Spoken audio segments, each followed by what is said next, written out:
In this video, I will show you how to turn on Face ID or Touch ID for app downloads on iPhone. So let's get started. You can use Face ID to buy content from iTunes Store, App Store and Bookstore. First open Settings app on your iPhone.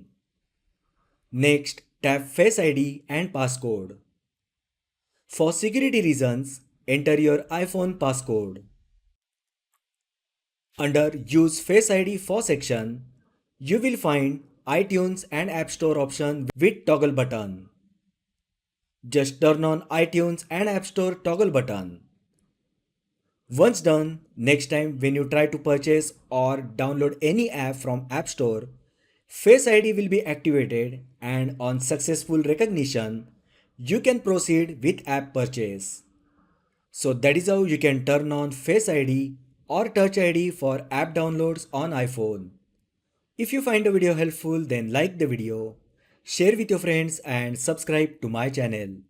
Thanks for watching and I will see you in the next video.